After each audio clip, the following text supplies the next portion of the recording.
Survivor, a character who truly embodies the meaning of that word. After that, an iconic Killer Survivor duel will be coming into the fog, and if you stick around to the end of the show, you're going to get a little preview as to what that will be. We'll finish off 2024 with an original Killer and Survivor chapter, and we'll finish off the Year 9 roadmap with a licensed Killer-only chapter, followed by an original Survivor-only. It's a lot of stuff coming up. Moving a bit away from our content roadmap, we're going to take a closer look at the 4 pillars out of which the year will be based on.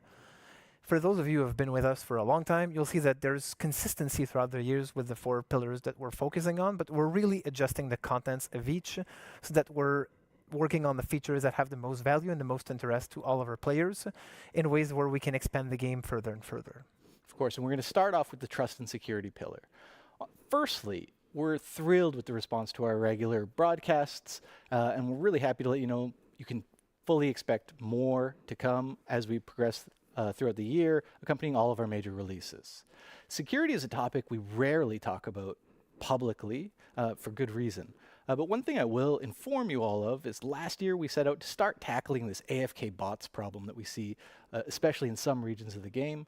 Phase 1 had very promising results, and we're certainly going to be taking that forward another step into Phase 2 in the coming year.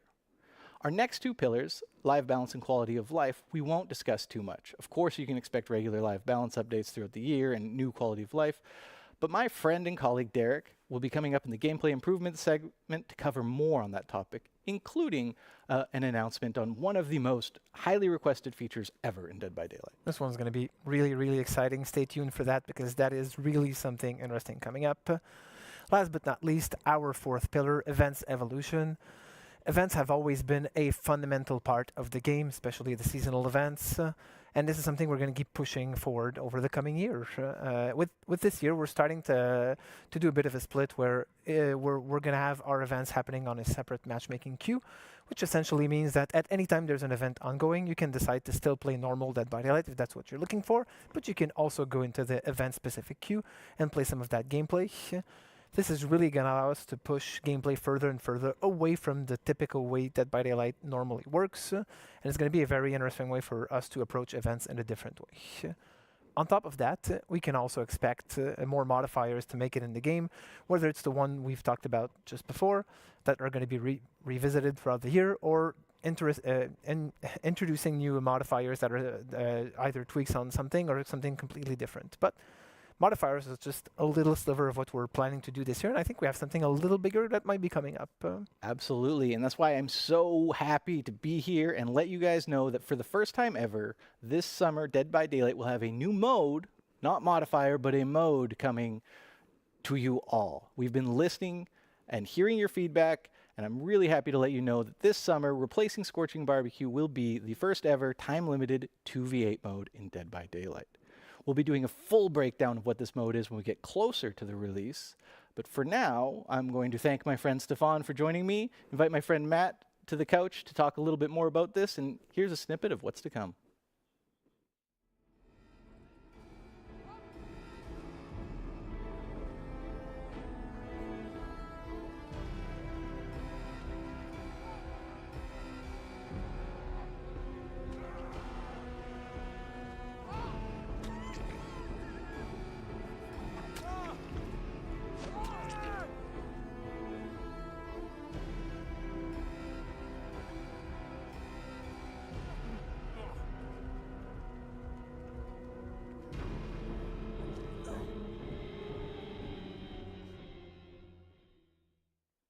Boom. Thank you for joining us, Matt.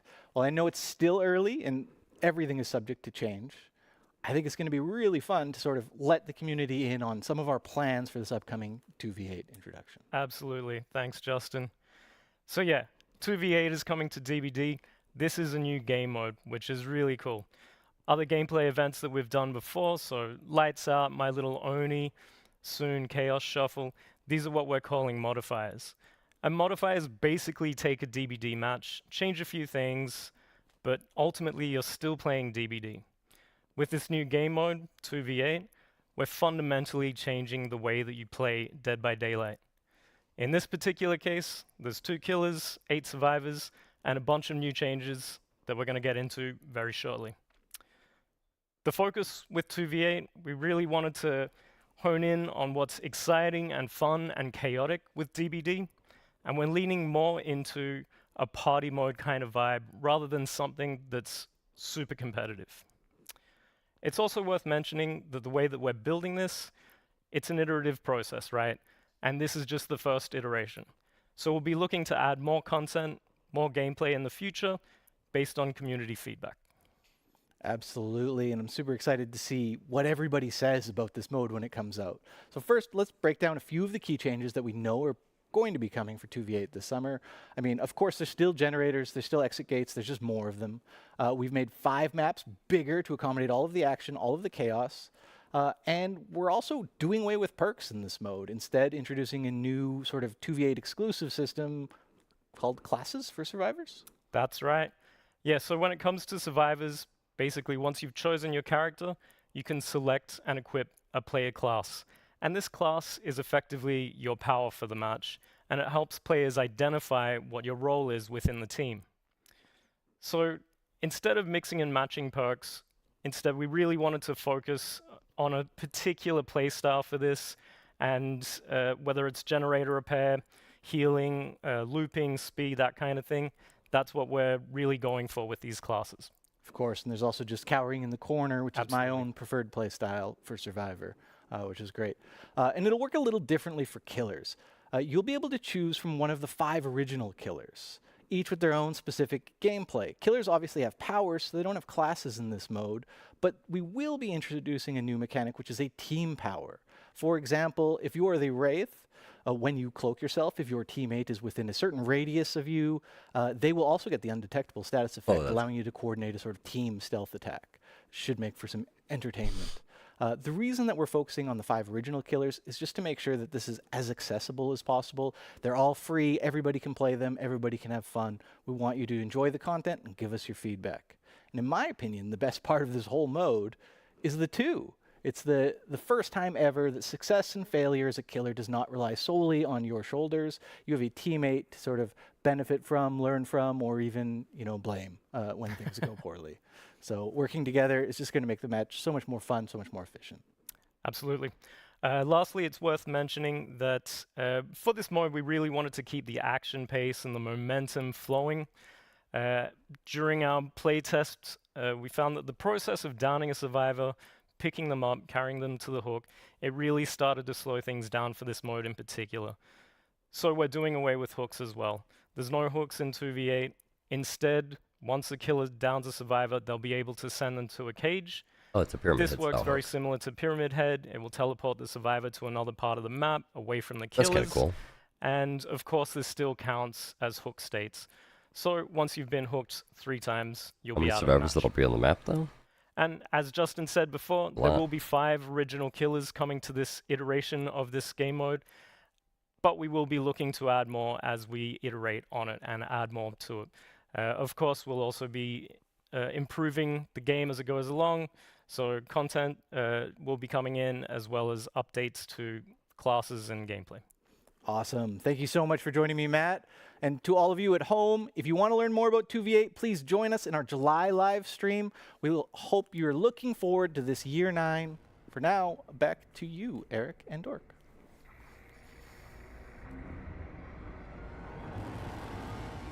Chapter reveal?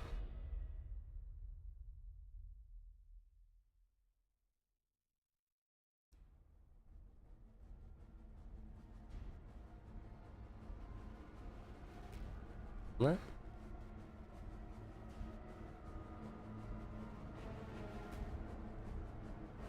Let's pull up that QR code.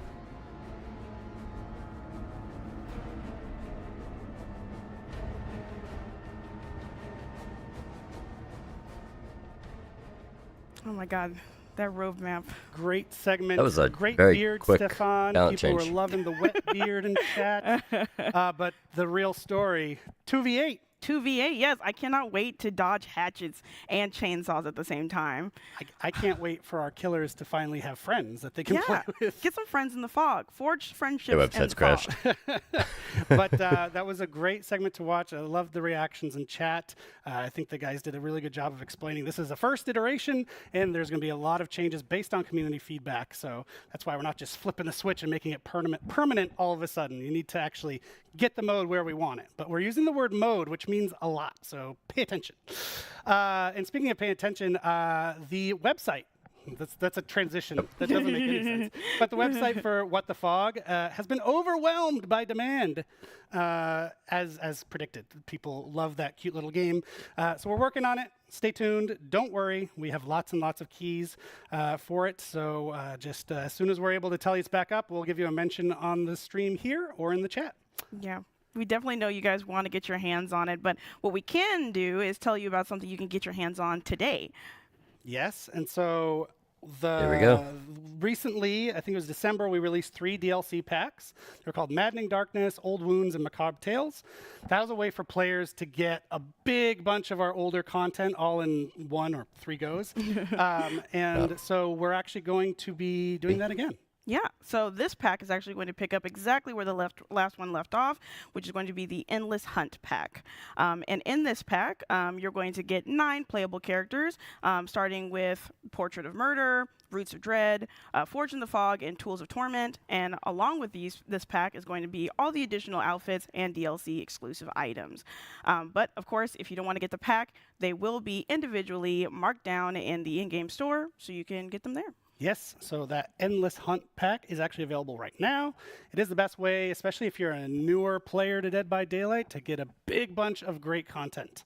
So that out of the way, we want to keep the train rolling. Next up, we're going to be welcoming Derek, right where you're sitting. He's going to tell us all about gameplay improvements and quality of life improvements coming to Dead by Daylight, including a very big one that people have requested for ages. So let's talk to Derek. Had a feature. Let's go forward.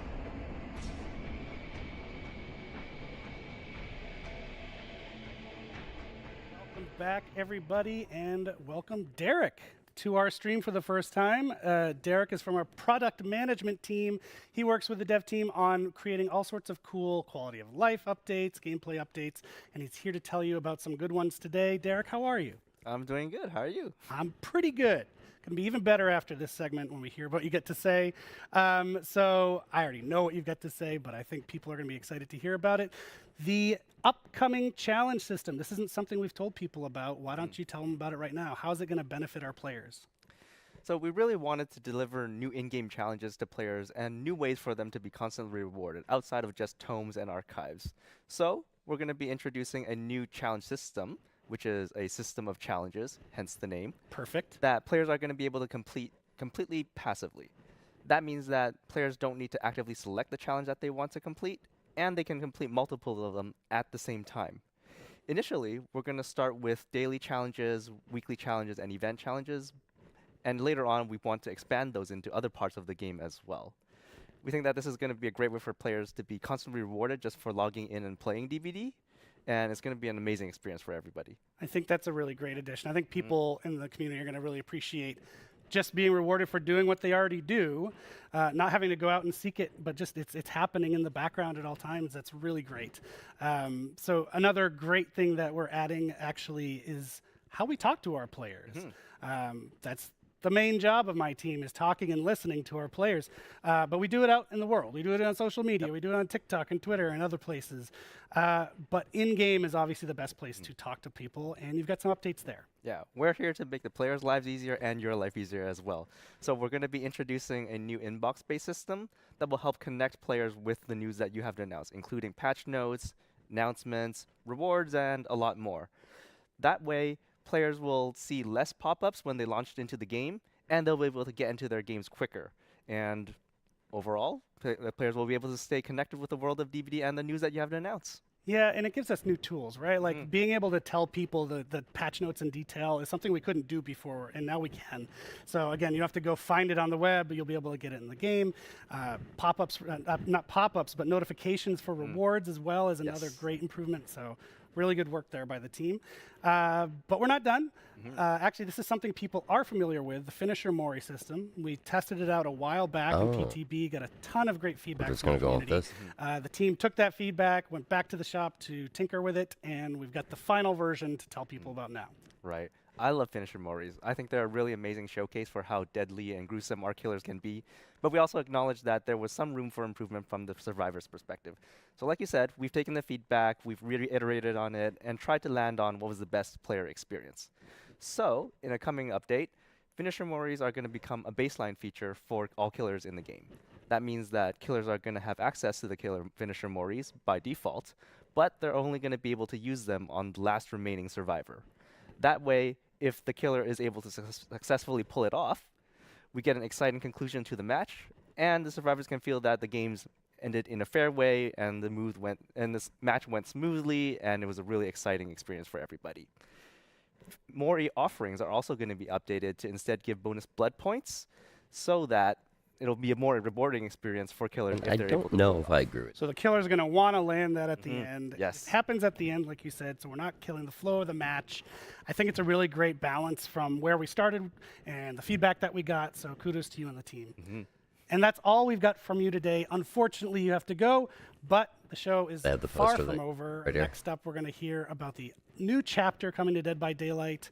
So stay tuned, everybody, and thank you, Derek, for your time. Thank you for having me.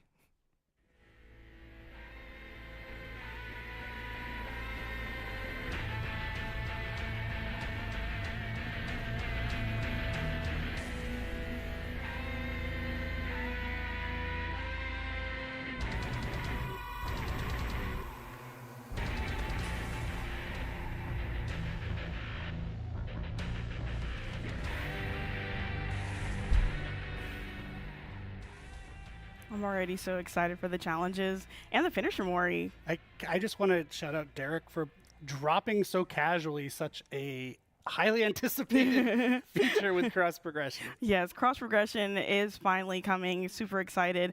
And it's another reason for you to make your behavior account. So not only will you be able to get What the Fog for free, but you'll also be prepping yourself for cross progression, which we know that's something, you're once again going to have to be waiting to get your hands on. But we can now talk about merch, which you can get your hands on right now. So with the merch store, we've got the always popular mystery boxes coming back for this anniversary. And obviously because of the name, I can't tell you what's in the box. Maybe I'll try, But anyway, in the boxes, you're going to see 4 very exclusive DVD items specifically for this release. It's also going to include an art print where some of them are actually signed by our creative director, Dave Richard. Which is pretty amazing. I had Dave sign my chest backstage, so I won't be sharing that to save you all, but he's got a great signature, one of the best. It's a really cool piece too. If you haven't gotten a mystery box in the past, it's always just a fun unboxing process. So follow the QR code on screen, scan it, and go get it. But we also have an update to the DBD board game. Oh, yeah, you're right. There is going to be an expansion pack for the Dead by Daylight, the board game.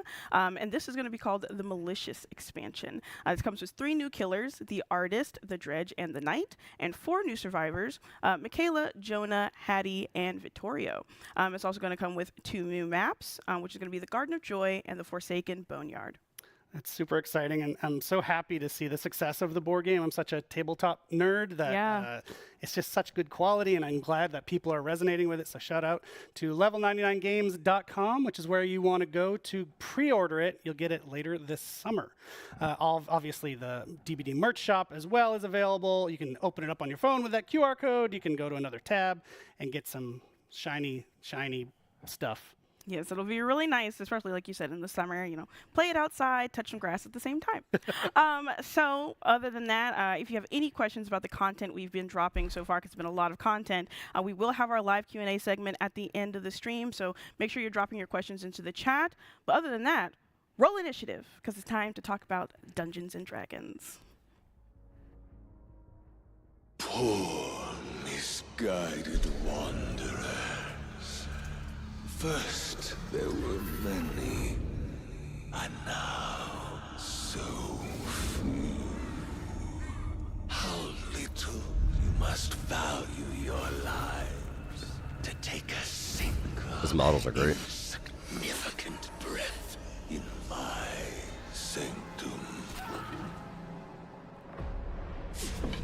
I'm afraid there will be no quick death for you. No escape from this suffering.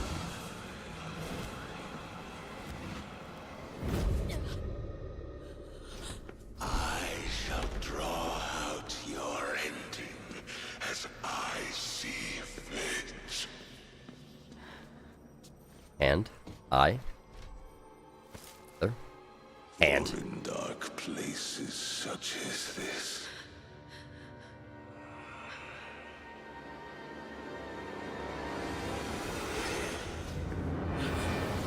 one must keep themselves entertained.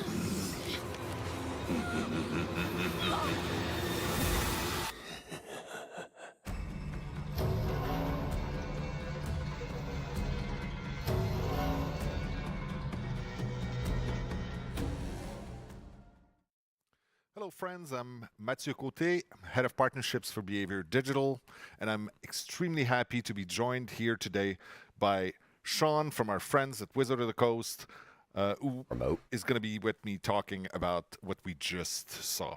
Like Hi, Sean. shoebox this guy? Hey, Matthew. There it is. Great to see you. Pleasure. We just saw the trailer here. I still have goosebumps. This is so amazing. Like I was saying earlier, I have inner child in me that's thrilled right now. I've been playing Dungeons and Dragons since I'm 10 years old, and it's an absolute dream come true. So thank you so much for being a part of that. Of course, yeah, my pleasure. I 10-year-old Sean wakes up every day realizing that he works at Wizards of the Coast. Dream Yeah. job. So we're super aligned on that. So Dungeons and Dragons is probably one of the biggest gateways that people have had to how to craft stories, how to design games, how to create experiences for other people. We've seen it, of course, within the dev team. There's so many people who've got their first taste of designing games through Dungeons and Dragons. Have you seen this to be true with other developers that you've worked with?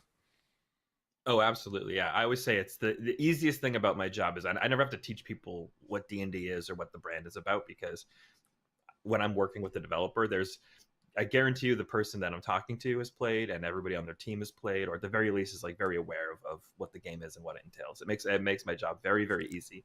I always joke around, D&D is kind of this like the building block or like the connective tissue between game designers. You can be at a gaming convention and you're talking to other developers, and if you have nothing else in common, just start talking about D&D. It's true. It's kind of a common language. There's so many common references there.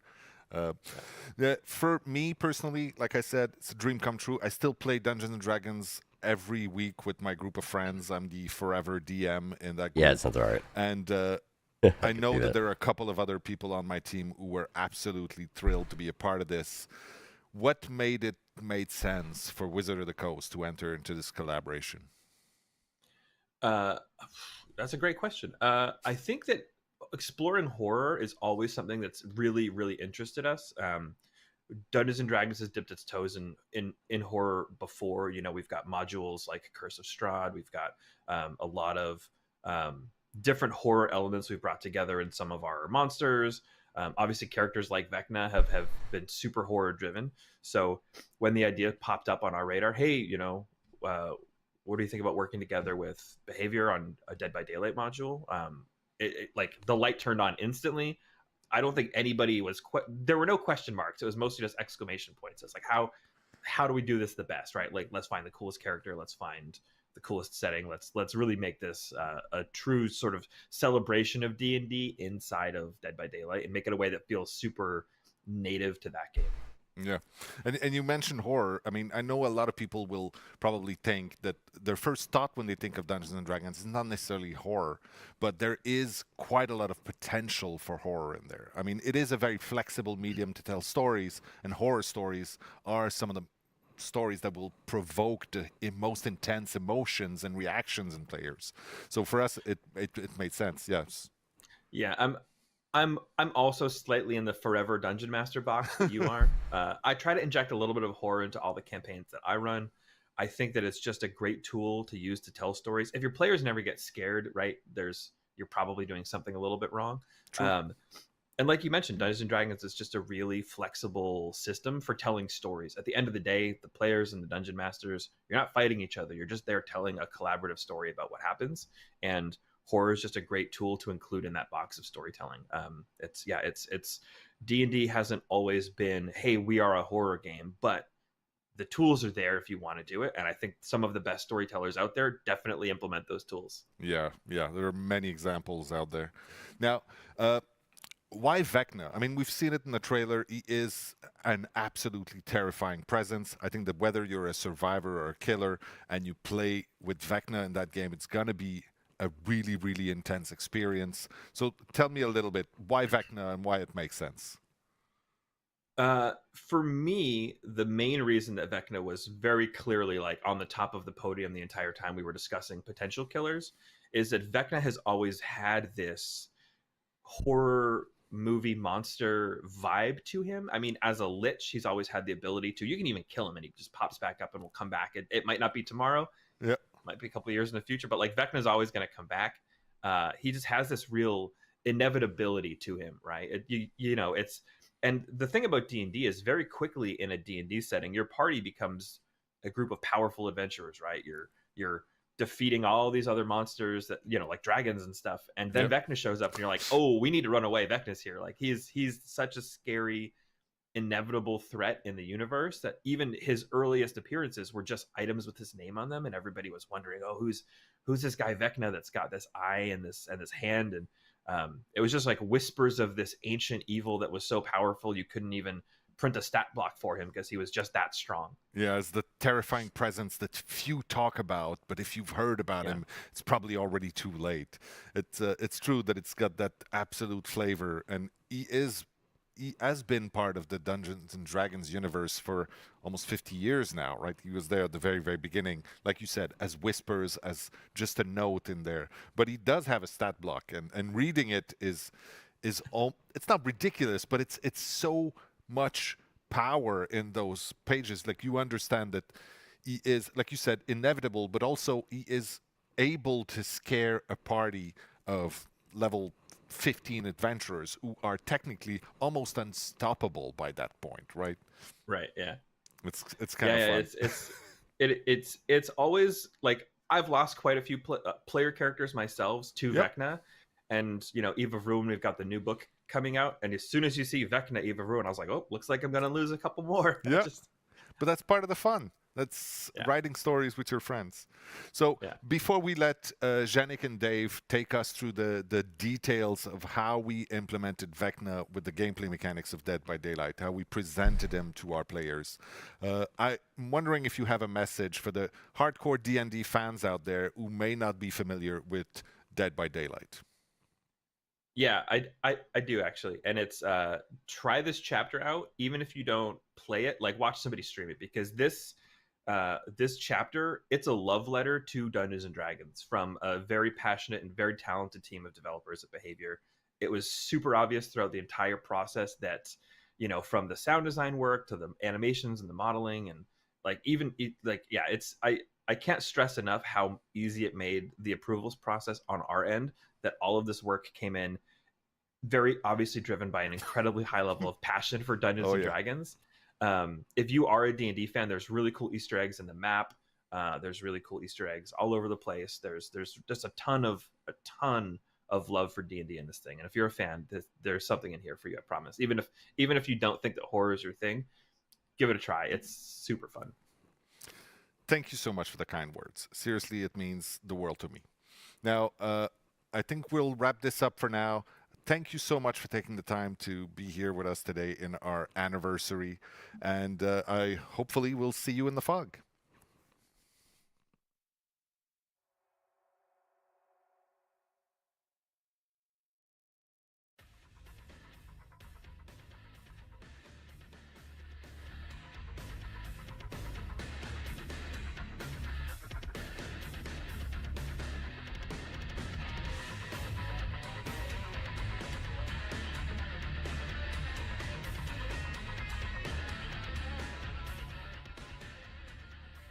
Hey, hi. I'm not Dave. You're not I'm Janik. not Janik. No, we're quickly interrupting our D&D segment. There's a lot more. Stay tuned. Dave will be right where I am in just a second to give you an update on cross progression. So this is a live show. We're having a live TV moment as we speak. So apologies, you might have noticed, even though I was dressed the same. Our segment with Derek that was just before was pre-recorded. And in fact, we played the wrong one. So we want to give you more details on cross progression here. So that's what we're going to do. So take it away, Dork. Yeah, so cross progression is hands down one of the most requested features every single stream, every single post. You guys are wanting cross progression, and we're giving it to you later this summer. Players will need to own the base game on any platform that they're playing on and have a behavior account. I'm sure you heard me talking about cross progression with an account, and you're like, what is she talking about? Yeah, so make sure you have that, and you'll be able to use cross progression later this summer. We do understand that the website is currently down because so many people are trying to get to the website and make their account, but we're working on it, and we'll have this to you shortly. Yep, and just as a clarification, in case we have a few folks in chat that aren't aware, Dead by Daylight, this is cross progression for console and PC Dead by Daylight. We're not talking about Dead by Daylight mobile. It's really its own experience if you've never played it. It's a different beast from the Dead by Daylight core, as we call it internally. Awesome. So along with the Twitch drops and a chance to get What the Fog for free, players now have another reason for their behavior account and another reason to crash our website. So like we said, bear with us. The site will be brought back up and all this will happen. Regarding cross progression, though, any exceptions about in how the system is going to work? Well, while every platform will have cross progression, there will be a few exceptions to what can be shared between those platforms. But stay tuned. We'll have a full FAQ coming very soon so that you can go ahead and learn more about cross progression for Dead by Daylight. Yep. And as mentioned, now we're going to pass it to Dave and Janik for some great deep details on our Dungeons and Dragons chapter. Here we go.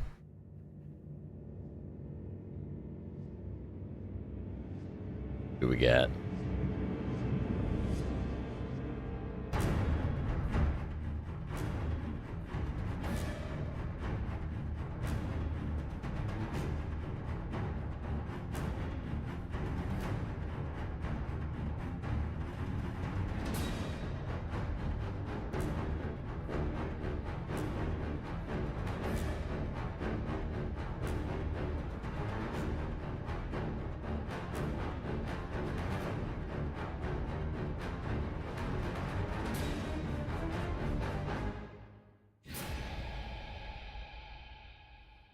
All right. Thank you, Dork, Eric, for this cross-progression information, just to prove that we are live. So we're super excited today to be able to talk about the Dungeon & Dragon chapter. I am Dave, Creative Director on Dead by Daylight, and I'm joined by my good friend, Janik. Hello, Janik Never, Principal Game Designer on Dead by Daylight. Today I'll be talking about all the intricacy of the gameplay on this chapter, but first a little mention. Dead by Daylight, 8 years, introducing Dungeon & Dragon. It's a big milestone for us, but we're not the only one hitting a special milestone. Yeah, it's crazy to think that Dungeon & Dragon turns 50 this year, and we are super proud and happy to be part of the celebration. We just want to say that maybe when we turn 50, we do something else with you, Wizard of the Coast, or maybe sooner. Yeah, we'll probably be in retired home, but we'll be glad to join the party. So first, Dungeon & Dragon in Dead by Daylight. I have to be honest here. The first time you told me about what's going to be coming next, I was surprised because I'm a big horror fan, but when you think about horror, Dungeon & Dragon is not the first thing that comes to mind. But thinking about it more, I realized, no, wait, there's a lot of horror in Dungeon & Dragon. Sure. And Ravenloft being my favorite module. So like you really specifically focus on certain element of the brand. So please tell us about those pillars. Yeah, so when we start a chapter, we always have a sandbox created so that we stay, around some specific pillars, like you said. Of course, when we think Dungeons & Dragons, the first thing that comes to mind is a magical world, high fantasy, magical creatures, wizards, magic, all sort of things that don't necessarily fit exactly well into a horror setting. But because D&D is a world of imagination where we can create whatever we want, there's also a way to make it happen. So for us, the first pillar was to make sure that we had a good juxtaposition with fantasy, so fully embracing that type of content, but make it horrific as well. And like you've seen in the trailer, having a character like Vecna made perfectly sense for that horror setting. The second pillar is creative role-playing. So in the image of Dungeon and Dragon, we wanted to make sure that players had a lot of agency, a lot of choices. So that goes from an amount of spells you can choose from in the power, which we'll talk about later, or even customization. So a way you can, kind of create your own character in some way. We just wanted to make sure that we had a lot of gameplay choices in the DBD trials. And the last pillar we worked with is chaos. So that's actually one of our main pillar in Dead by Daylight. But a lot of what happens in Dungeon and Dragon is based on randomness. You throw a dice, and with critical success, critical fails, and everything in between, you see the result and you adapt to it. So we wanted to recreate that feeling inside the Dead by Daylight trials as well. Yeah, Dungeon Dragon is really about exploring a fantasy world, but also be thrilled about what's going to be the monster you're going to meet the next time you open a door. So let's talk about that killer you'll meet the next time you open the door. So of course, Dungeons & Dragons has a lot of iconic monsters we could have chosen from, a lot of iconic villains as well. And with our friends at Wizard of the Coast, we've established that our next killer would be Vecna. Vecna is just a perfect fit for Dead by Daylight. He's a lich, so a powerful wizard that turned himself into undead to be able to continue his villainy. Is that even a word? I'm not sure. So he wanted to continue to do his horrible stuff for as long as he could. Vecna also has access to every spell in the books. So that was very interesting for us to create an interesting power. Of course, we also have a survivor in the chapter. So the Bard, a very interesting class. There's many classes that we could have chosen from, but the Bard was really the one that fit the most into our horror setting. For example, when we think about a class like the Paladin, you think of the ability to turn the undead, magical sword, big plated armors, and all of this doesn't fit really well into the world of Dead by Daylight. The Bard, with abilities like Bardic Inspiration, the ability to sing, to play musical instrument, to know lore, and even to insult the villain, is just so on brand that it was a perfect fit. So that's why we chose the Bard. As you've seen in the image and the trailer, we're doing something special with the Survivor. It's akin to what we've done with Legion. So through the cosmetic customization, you'll be able to choose between two specific characters inside the same Survivor. So you'll have the choice between Aistree, a female elf, or Beramar, a human male. Yeah. It's interesting, but when I was younger playing Dungeon & Dragon, like in my friends group, the Bard was not really a class that people tend to play. True. Compared especially to other class that you had, but throughout time, like, editions there's when Bard been took a off. change in iteration on the class, and has now become like such popular class to play. Really fun now, definitely, and has become kind of an emblem to Dungeon & Dragon as much as a Red Dragon now. Absolutely. Every party nowadays has a Bard. And we've also seen a lot of Bard love into other content that Dungeon & Dragon produce, like the movie, for example. Yeah. So we have an undead wizard. We have a troubadour. Do we have a new map? Absolutely. We're super proud to have a full chapter for the anniversary. And shocking no one, the map is a dungeon. Absolutely. So in the Borgo realm, we have a new map with a new building. So there is a top part set in the marvelous new lighting of the Borgo realm. And you can find this isolated tower in the middle. You can go inside and go into an extensive dungeon underground, packed with surprises and Easter egg related to Dungeons and Dragons. The goal with this map is that we've imagined that Vecna, knowing about different realms and plane, now trapped into the realm of the entity, would find a place to make his own, his lair, and so that he can study where he is, the world, the entity, and potentially find a way to escape, maybe not. We are also introducing a new gameplay mechanic in this map called Passage. So these are basically doors magical doors, which you can use to teleport from one area to the map to the next. And we think it's going to add a new interesting spice to chases. The What if map, it's going to be the only on the Easter new map? egg. It's super fun. Like if you're a fan of Dungeons and Dragon, just exploring, you're gonna be thrilled to see all the small and the big one. On the gameplay side now for Vecna, so the way we tackle or approach the killer this time, interestingly, it comes from a game, so he has game mechanic that are pre-existent. So we look at all like stats block and try to come up with like the best spell that could be translated into game mechanic for us, and also make sure that these will be like thrilling and exciting to use. But then, so definitely he's a spellcaster, a very powerful one. So the goal was to make him feel as such in our game. But like I was saying, magic, it's something that we have never really tackled, not that way before.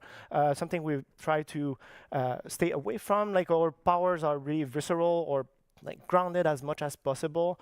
It's something that do you want to talk about a bit? Magic? Yeah, yes, please. I hope some of our team colleagues are laughing right now. I kind of have a bad rep internally about magic. It's almost a taboo word that we can't use. But now making a D&D chapter, for sure we had to embrace magic. And of course there is a space for magic in our games, but it has to be taken with the right tone. So in this case we're talking necromancy, blood magic, magic of the dead.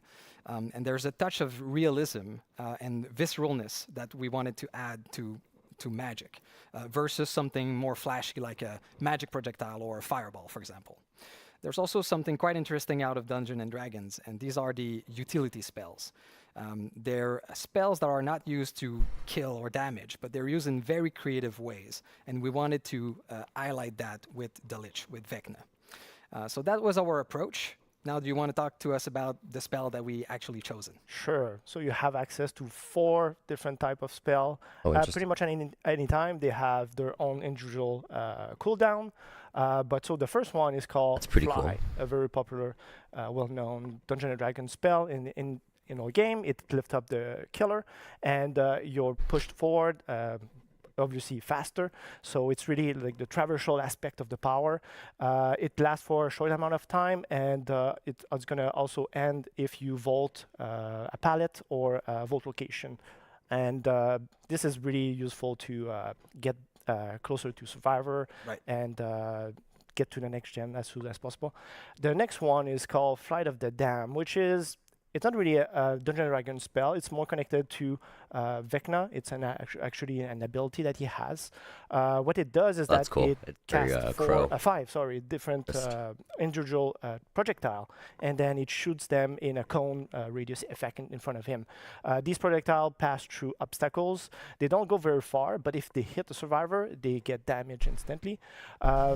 It might sound very powerful and easy to use, but it's not the case.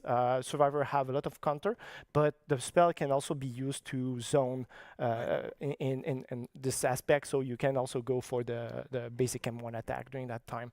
The third spell is called Dispelling Sphere, which is actually, it's a combination of different existing Dungeons & Dragons spell. We just felt it was more compelling to combine them into one spell. So what it does, you cast a large sphere in front of you, and that sphere moves slowly throughout the level. Survivors do not see that sphere, and if they get in contact with that sphere, they get revealed for a few seconds by Killer Instinct, and also have their magic items disabled for a minute.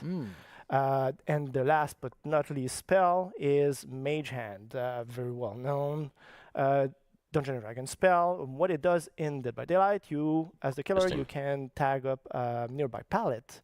And if the pallet is upward, it blocks the pallet for a few seconds, cannot be interacted by Survivor. And if it's downward, it's lifted up for you so you can fully pass without any obstacles. So the idea with this killer, he has a lot of tools and tricks in his bag, and it's really about managing all the force spells, the cooldown, and Try to activate them at the right moment. So that's really how you're going to improve as a killer, is learning how to use them at the right time and be efficient with them.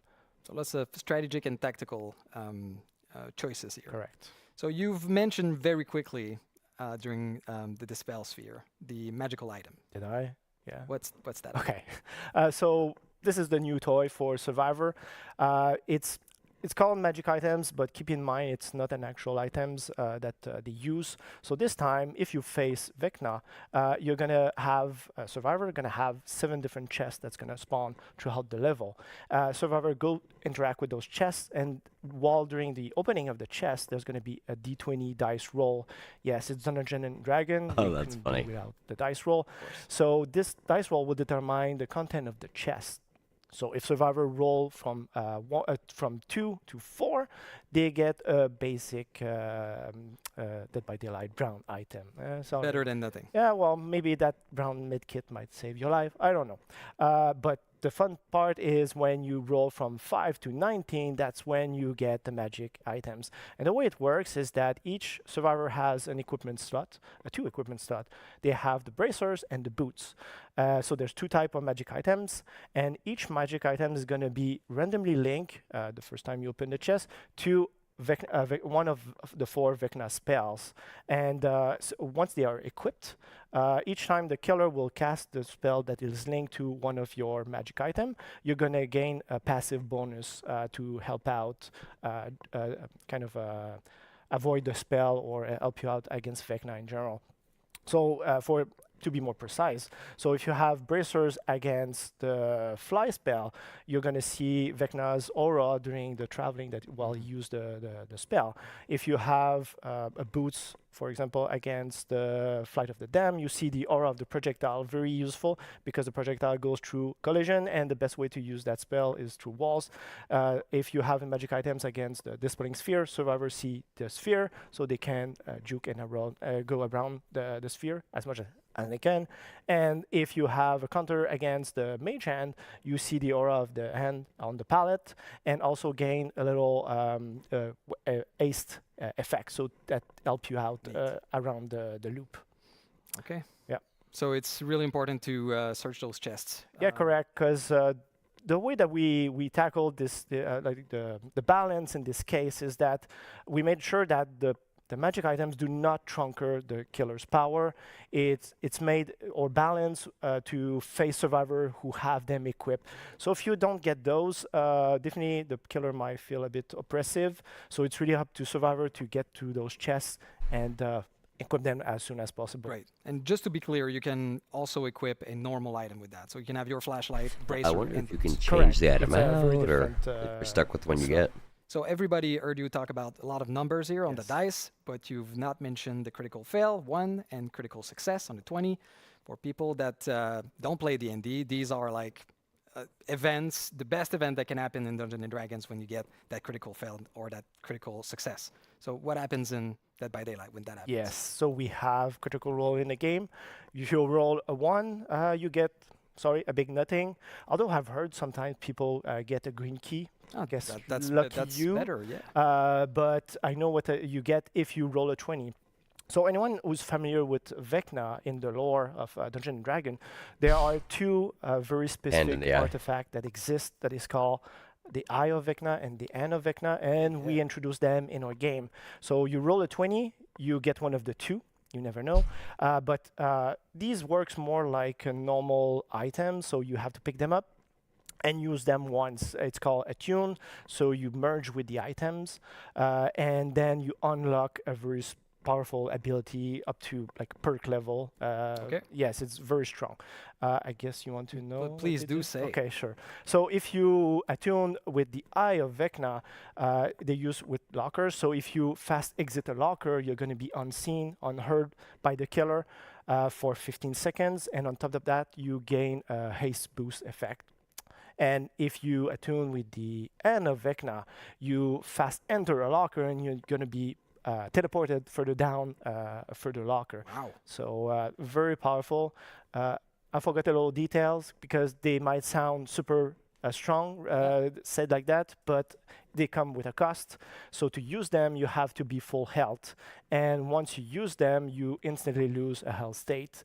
And also, at the end of the effect, you get revealed by Counter Instinct. So be very mindful the way you use them, because we've seen a lot of situations where it backfire at the survivor.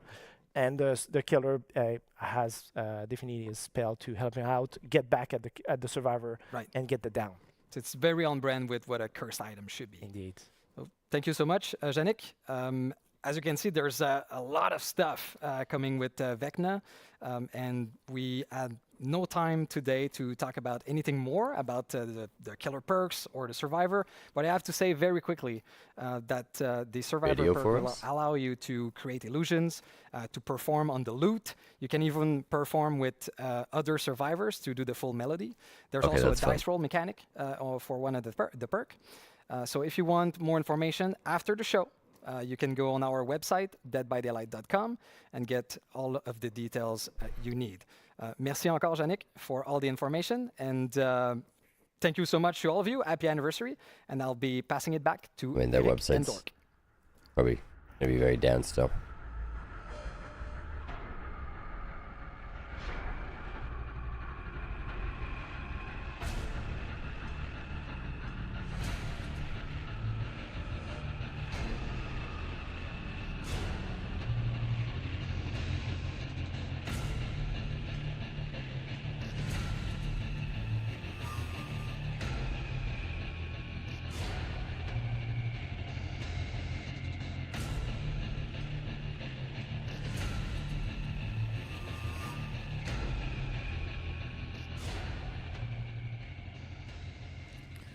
Oh my God, Dungeons and Dragons and Dead by Daylight. You are a pretty frequent DM yourself, right? Yes, I do DM on occasion. Forever player, That as is something that's they so said in funny. the interview. Well, no, forever DM. Yeah. Never a player.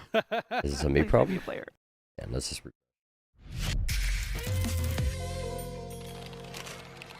Is someone trying to steal your Butterfinger? Hey, even that's super quick. Call the BFI. Game over. No one lays a finger on your Butterfinger. Oh, okay. Their website.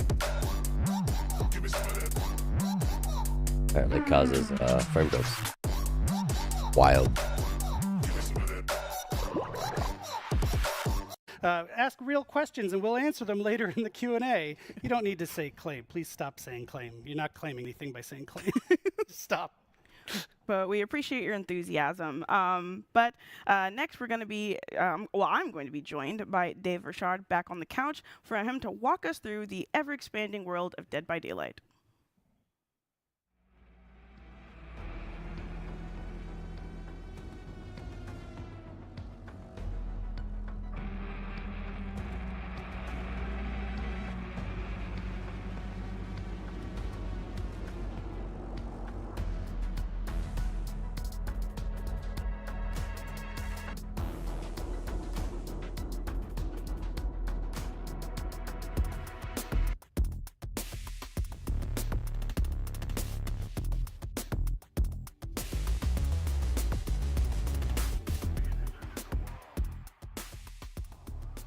Hey, I'm over here now. So I'm super excited for this part of the stream because not only do we get to talk about 2 upcoming projects within the world of Dead by Daylight, that being Supermassive's The Casting of Frank Stone, and an unnamed multiplayer PvE game by Midwinter, but we get to do it all with Dave Richard. So, Dave, can you please tell me why we chose these games to be the right games for us to expand the world of Dead by Daylight? Yeah, absolutely. There's a lot of stuff going into that choice for sure. So first of all, we are super happy and grateful to have a community already there playing Dead by Daylight. So of course we listen to what they want to see, what they want to play. So that comes into the recipe of the choice we're going to make.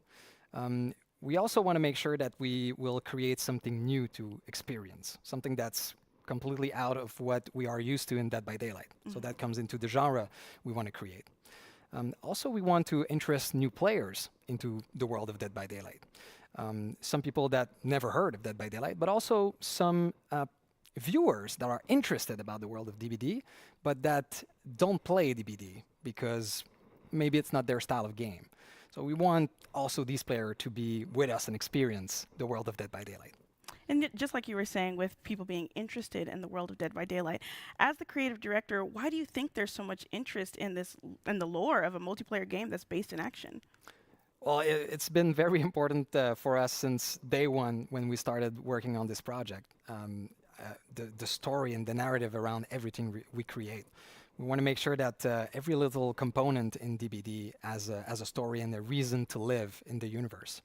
We take great care into making that happen. So, you know, there's a lot of mysteries within mysteries, a lot of layers to our narrative, which I think are super interesting and players want to know more. So these games will allow us to discover these elements that we've seeded in the past. Mm-hmm. You know, like every killer and every survivor in Dead by Daylight could have their own movie or their own game, really. Yeah, they've got so much lore. It's really amazing to just dive into. And speaking of lore, I mean, this is something we want to expand on with the world of Dead by Daylight. So we're doing that in one of our upcoming games, The Casting of Frank Stone. So can you tell us a bit more about that? Right, I can tell you a little bit. Yes. So, of course, there's different type of stories in games, right? There's games that have a static narrative that you experience. That's great. There's also games that the narrative is made very organically by the players, like DBD is a good example of that. The Casting of Frank Stone is somewhere in between, right? It's a game where there is multiple narrative, and based on the player choice, and you know, different things will happen, and based on their choice, different endings and different branching in the story will happen. So the Casting of Frank Stone is very interesting for us because it brings the origin of a killer and potentially survivors, and the players are able to play that for the first time. You know, some things that we are used to see as a lore or a bio or a tome entry in DBD now will be playable. It's still in the Entities universe. It's still very much part of the world of DBD, but it's going to be out of the trials. So that's going to be an interesting take on our universe. Okay, so we know that the Casting Frank Stone is still in that realm, but what about our other project, this unnamed multiplayer PvE game? Is that also going to be taking place in the Entities realm?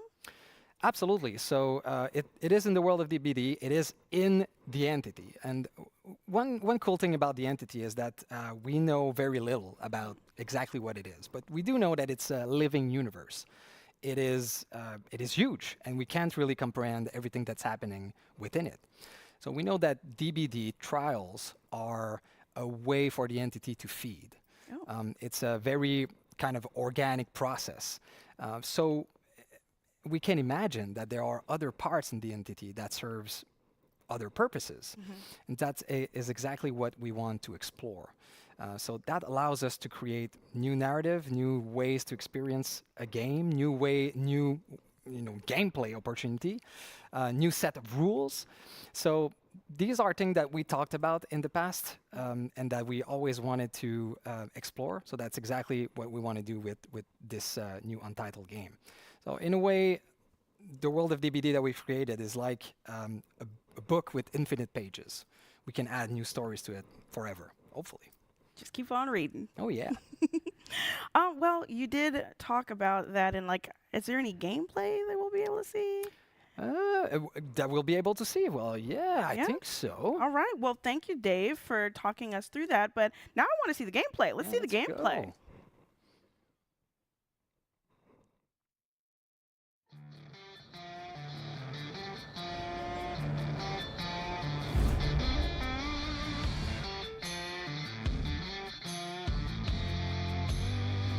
Hey everyone, I'm Audrey, lead producer at Midwinter Entertainment. Last year, we gave you a very small glimpse of a project we started working on set in the Dead by Daylight universe. I'm happy to say that we have more to share with you on this game codenamed Project T. Instead of showing you a close to final game with some polished gameplay, we wanted to let you in on the development process. Right now, Project T is a work in progress, more than a fully fledged game. Our goal is to craft an experience with all of you and create something that you would be eager to play. Let's hear more about Project T with our creative director. Hey everyone. First, I want to say what an honor it is to be working in the Dead by Daylight universe. We love DBD's multiplayer thrills, and its dark, mature setting brings just the right kind of tension and danger for a game like this. In Project T, you play as trespassers, rough and tumble characters who have been whisked away from their realities and trapped within the entity's realm. There, in a vast region called the Backwater, they discover they must work together if they're to have any chance of survival. And of course, they're not alone. The Backwater is home to horrific monstrosities known as the Thrall. These terrors come in many forms and have different deadly abilities. Their origins and nature are unclear, but they certainly don't take kindly to trespassers within their domain. To achieve your objectives, you'll have to battle the Thrall with every weapon at your disposal. The world of Project T is called the Backwater. It's a unique place, another twisted realm within the entity's grasp. You'll be eager to explore this familiar yet ominous world, and it'll definitely give you the creeps. To add even more tension to your experience, we're building the Backwater as an ever-changing landscape, which offers a lot of possibilities gameplay-wise. To navigate the Backwater, we're thinking of adding trucks in the game. Since it's a pretty big area, you would need a way to go from one point to another while escaping the hordes of Thrall. But there could be other uses for the truck. That's something we're thinking about, and we'd love to see what kind of ideas you might have. As DBD fans, we're having a lot of fun creating this new experience as part of the Dead by Daylight universe.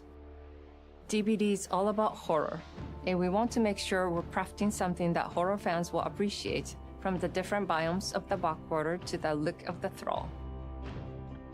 Project T is still in early development, but that doesn't mean you'll have to wait another year to get more news. We're looking to get your opinions and share information, so we're creating a platform called the Insider Program. This is a place where all the players excited about this new take on the DBD universe can gather and be active participants in the development of the project. As an insider, you'll not only get exclusive information, but also in-game rewards and even the chance to join our closed playtests and give us your feedback. Join us to help shape an experience you'd like to play and make Project T the best that it can be. See you soon.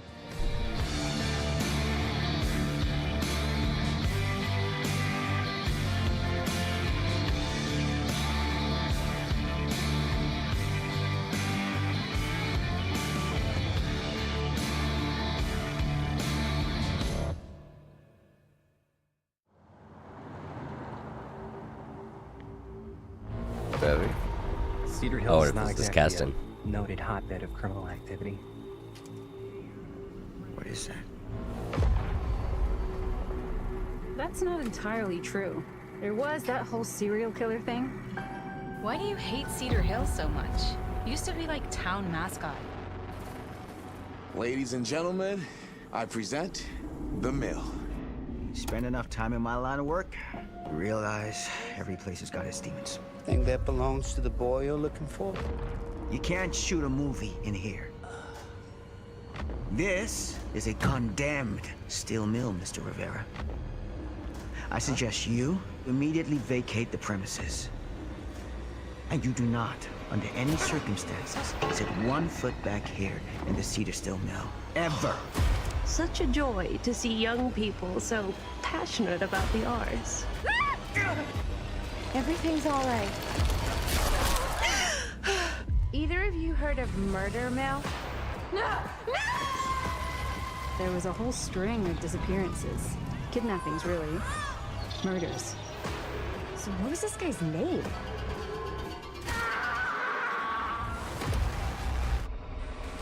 I don't think the police ever found this place. Fuck! Whoever did this might still be here. We can't stay, okay? We gotta go.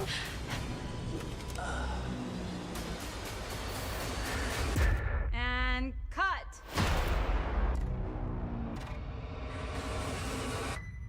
When you make dangerous cinema, you walk a dangerous line. When this is supposed to come out? Oh my god, that was such a cool trailer. Right? Some chills there. Did I see a Frank hunting Stone. mask? Bringing, Oh my god. bringing it. Murder Mill? That Murder seems Mill? familiar. Fans might know that one. Super cool. It's so cool to see the way that the DBD universe is expanding. Oh yeah. I want to mention Project T. You saw a mention of the Insider Program. So that's our team is there waiting for you on Discord. So you can join the Insider program to get up-to-date information on Project T and get involved in it and be part of the game's development. It's really the idea there is we're making the game with the community. So get in on the ground floor now. Yes. With Project T, like Eric said, we are taking this idea to a whole new level with making the game with you instead of just making it by ourselves. So if you love Dead by Daylight and you want to help with this new session-based multiplayer PvE game and bring it to life, sign up for the Insider program so that you can be in the know and get next steps. You also want to make sure you wishlist it on Steam because that really helps us. Yes. And so Project T is quite a ways off because, like I said, we actually want to make it with our players. But the casting of Frank Stone is right on the horizon. So Supermassive, as hopefully folks know in the chat, they're just an amazing developer of single-player narrative horror games. And now we're bringing Dead by Daylight into that genre. And it's just so cool to finally be there. And it looks super terrifying. It looks super, super crisp and polished and awesome. I can't wait. So as you mentioned, wish lists do help a lot. So if you would do us a kindness, kindly give us a wish list. We would greatly appreciate it. Yes, and speaking of Dead by Daylight, the PTB, I know a lot of you are itching to get into that. That will be at 1 p.m. as a reminder today instead of 12 p.m. So be ready to download that so you can go ahead and hop in and test out the new chapter. I can't wait to see people's reactions to all the things that are Oh, in this yeah. chapter. I cannot wait, especially for the locker one. I'm so excited for that one. But as we said, this is, we're getting pretty close to our live segment where it's going to be the live Q&A. So we'll have Justin, different Justin from Eric's Justin, come out to talk about this year's Twisted Masquerade in-game anniversary event.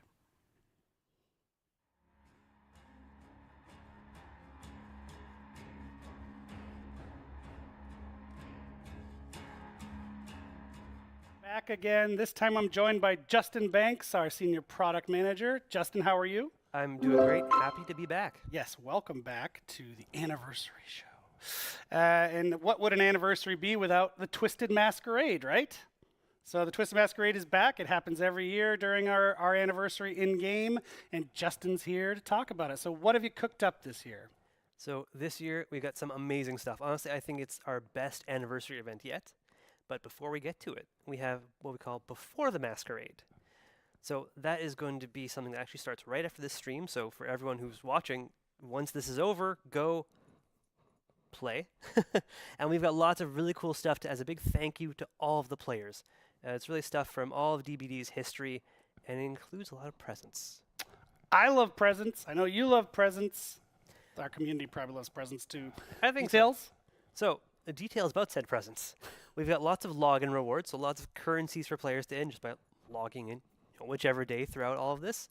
We've also got 2 recolored outfits, one for Meg and one for the Huntress, that players can earn through each week. So each week you'll be able to earn a different piece of this, so if you log in just once each of these initial 3 weeks, you'll get the full outfits, which I think is a really cool way to get your hands on some cool outfits. Now, each of these initial 3 weeks is going to focus on a different period of DBD's history, so a different collection of years. What that means is that we're going to have map boosts and outfit sales of character outfits that were released during those years. So we really want to take you through this history with us. We want to celebrate the history of DBD. That's really cool. Then the cool stuff that I think everyone's really going to dig is we have some currency boosts, a different one for each week during Before the Masquerade. So for the first week, we have a blood feast, so 3 times the blood points. During week 2, we are going to have 3 times the rift fragments. So if you want to progress towards the rift, this is a very good chance to do it. Then during week 3, we've got 3 times the XP. So again, if you want to progress to the rift, this is also good, but this is a really good chance to earn some iridescent shards. Damn. And then after D&D releases, the last week and a half we'll be doing double XP and double blood points, right? Oh, we're doubling down, yeah. So everyone can play the new chapter. They can get hyped for the Masquerade. They can nab some of the older anniversary charms as well. Is that true? Exactly. So we want to give people a chance who haven't earned them during previous years, to celebrate the build-up to the event itself by earning, like some really cool Masquerade crows or things like that. Awesome. Okay, so what about the event itself? So the event itself, now that we've tackled Before the Masquerade, the big new thing that is coming for this year's Twisted Masquerade is the reveal of the host of the Masquerade, Trix herself.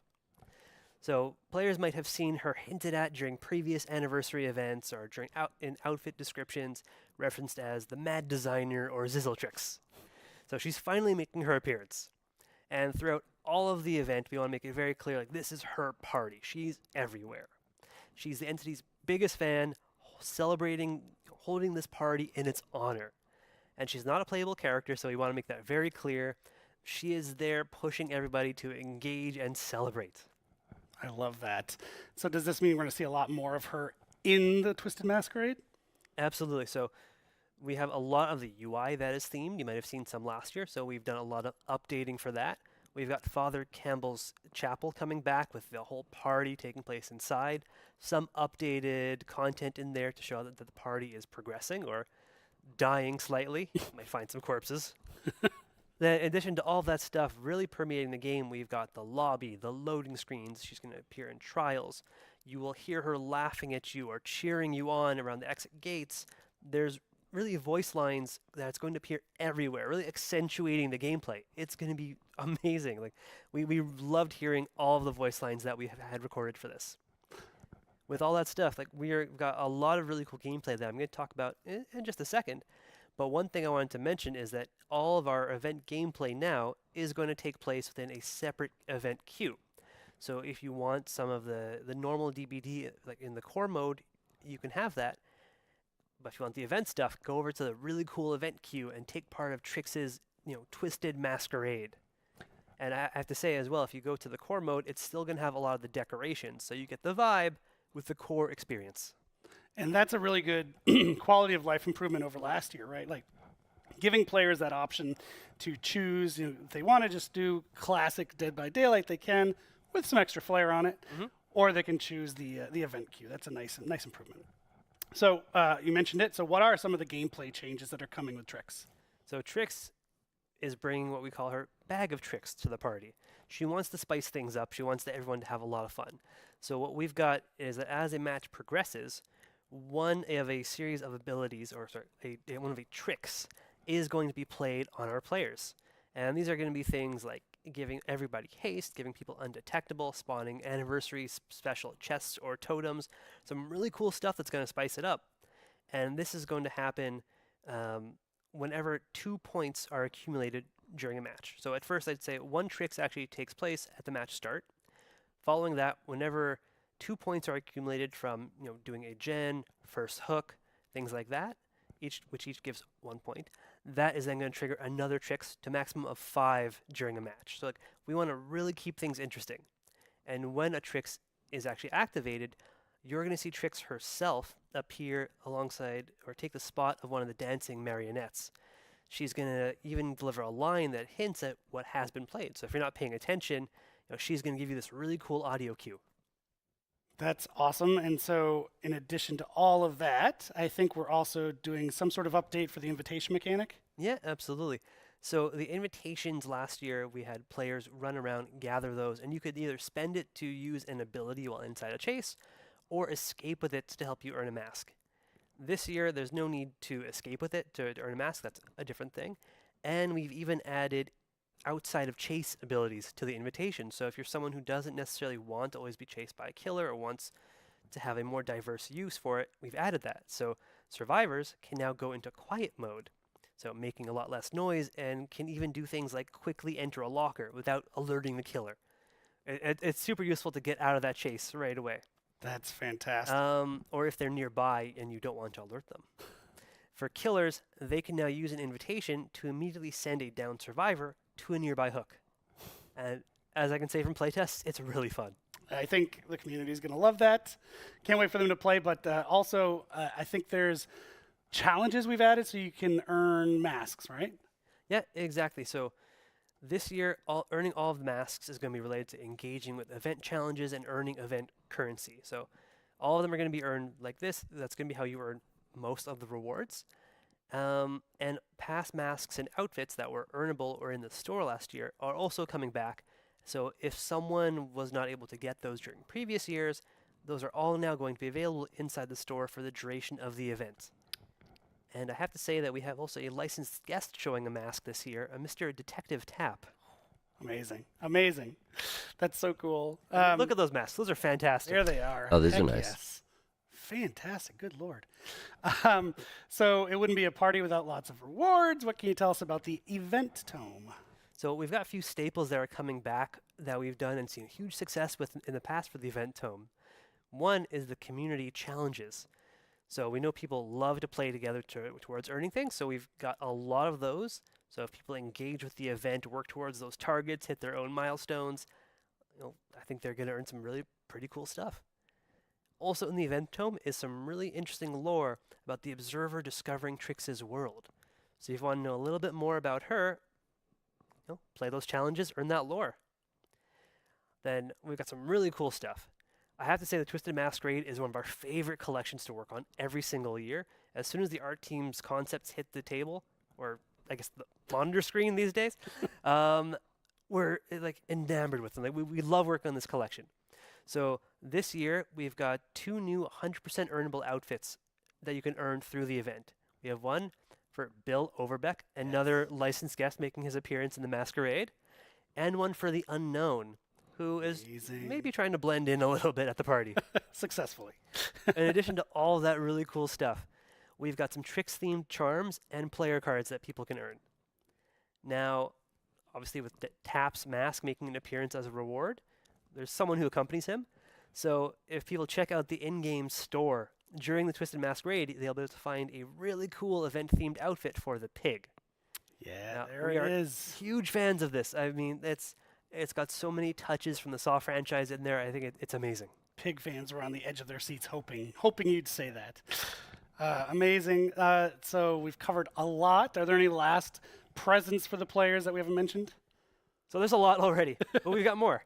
So the same as previous years, we're giving out lots of daily rewards to players. So there's going to be lots of currencies, like more blood points, more rift fragments, more iridescent shards. We're going to have a huge login calendar throughout the entire event. People are going to be earning stuff no matter what they do. And for the first time, that no matter when the player logs in, we're going to give them enough event currency to get a single reward from the event. Nice. So as soon as you log in, we want to get you started and start enjoying the party. I love that. Players are going to love that. Thank you, Justin, for your time and all that detail. So much detail. I hope people are psyched. Just as a note, the event in-game starts June 13th, but the Before the Masquerade event actually starts now, right after this show, today. And there is one last thing that we have not mentioned. It's all part of this wrapper of celebration, and it actually ties back to Dungeons and Dragons. Oh, does it? Yes. So very, very excited to say that we will be putting some Dungeons and Dragons Dead by Daylight dice, that's a lot of Ds, A lot. up for sale Let's in the see. merch store. You can pre-order it right now. It's not available. You can't get it right away, but you can get your pre-order in right away. And in fact, if you do the pre-order in the next 48 hours, you get a discount. Super psyched about this. There's tons of Dungeons & Dragons fans within the office. I'm sure there are in the community as well. So why not put them together with a cool new set of dice? And that is all we have. Unfortunately, Justin, you're done. Thank you for your time. I was honestly always happy to be here.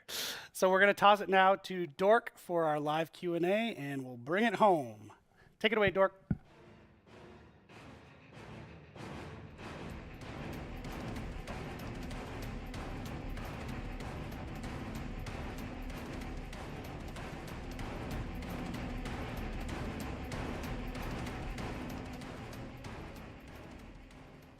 All right, well, I've been like teleporting all around today. Now I'm over here.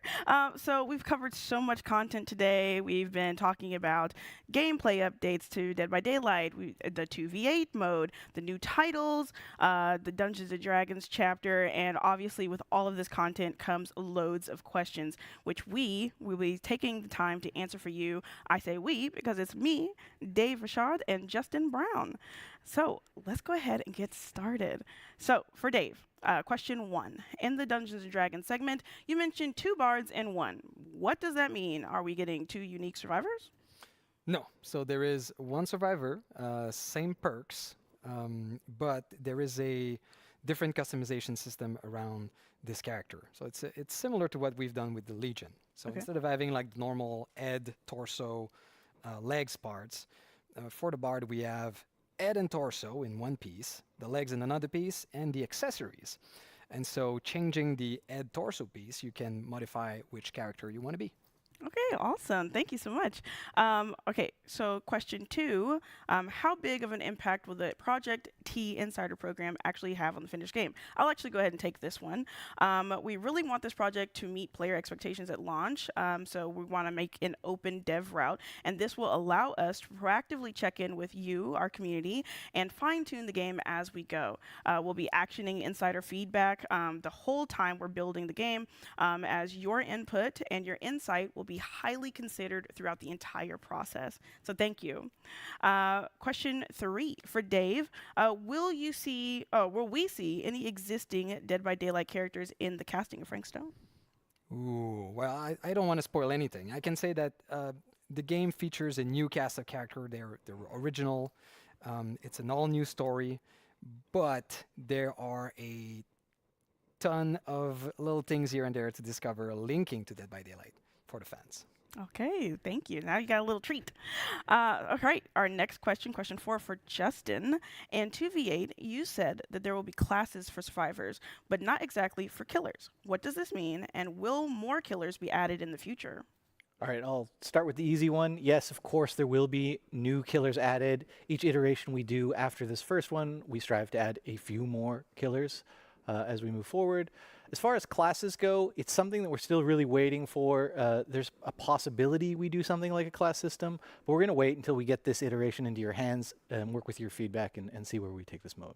All right, thank you, Justin.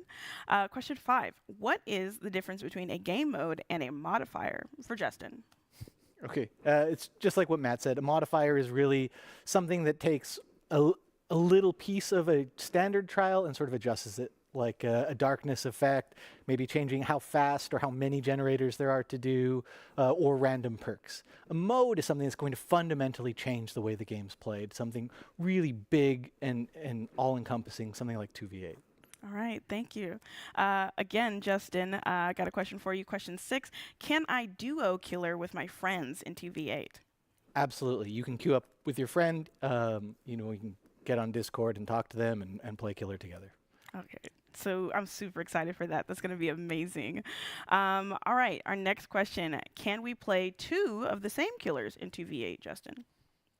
No. The easy answer is no, you won't be able to play 2 of the same. You'll be able to mix and match between the 5, but 2 of the same killer will not be available. Okay. Oh, yeah. Can you imagine hearing both chainsaws revving? Like, oh, gosh. Overload. All right, question 8. I didn't get my blood points from grade reset yesterday. Will I get them back? I'll go ahead and answer this one. Yes, we're working on refunding the missing blood points to players, and you should receive them within the next few days. Really sorry about that.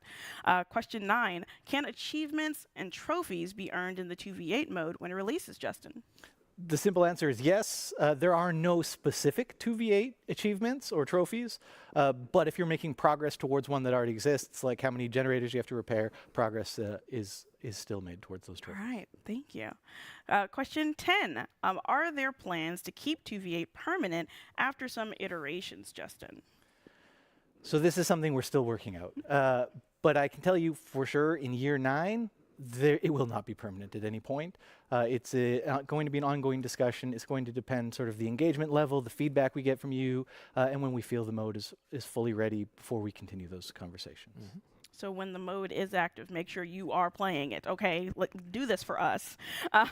So other than that, what is What the Fog couch co-op or online co-op only? I'll answer this one as well. What the Fog is online co-op only, available as soon as we find a fix for the website. Really sorry about that, but thank you so much for trying to claim the game right now. All right, question 12 for you, Dave. Is Matt Mercer voicing Vecna? Good catch. He is. We're super excited to have Matt Mercer bring Vecna to life in the trailer in game. It's awesome, especially having one of the kings of Dungeons and Dragons coming and voicing Vecna. What a treat. Absolutely. But we don't have any other questions. Thank you all so much for submitting your questions, no matter where you are watching from. And thank you so much, Dave and Justin. Regarding cross progression, just going to fill this in really quickly. We also want to reiterate that we can't share specific plans just yet, as we are still finalizing the last details, but rest assured that as soon as we are clear to do so, we will, and we plan to also push out a public FAQ. So once the FAQ is posted, we'll announce it across all of our channels for your full awareness. Once again, a big thanks to everyone who submitted questions, and we hope these answers were helpful, and we'll be talking more about this stuff in the next coming months. As a last gift for our players, if you're already signed up for the Dead by Daylight newsletter, you'll receive 250k blood points. And if you're not, you can still register until May 15th to get that sweet, sweet reward. And another big thanks once again to Justin and Dave for sticking around to answer all of these amazing questions. And since this is almost the end of our show, we don't want to forget that the PTB goes live in 22 minutes. So now we're going to have Eric and Matt here on the couch one more time to wrap up the show with one final surprise.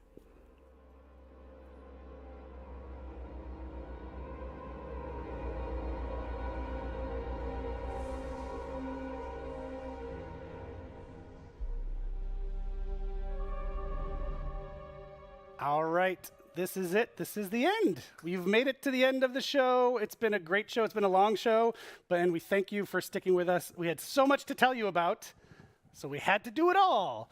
But thank you so much. And look who's here to join me on the couch over there, Mr. Matt Cote. Matt, welcome. Thank you so very much. Well, nice of you to make it at the end. Yeah, sure. I mean, eventually got here. Yeah. Well, I was a little late. Had some surprises to work on. It's always something. That's true. But I think all the surprises are wrapped up for now. Thank you again. Hopefully you'll join us on one of our upcoming streams. We're going to keep these rolling. Maybe you'll join us on one of our upcoming streams. I'd be delighted. Be fantastic. And that's it. Thanks, everybody. Have a wonderful... Yes? I just want to say before we leave, so the people who have been with us until the very, very end, we have one last surprise for you. We like to close the show with a surprise. It's a bit of a tradition nowadays. So this summer, we are going to be welcoming yet another legendary set of characters into the fog. Dumb and Dumber? I don't think we're supposed to say that. Featured in over 30 games, an animated series, an absolutely unforgettable soundtrack, and much, much more. We hope you are as excited as we are to welcome into the fog this classic franchise.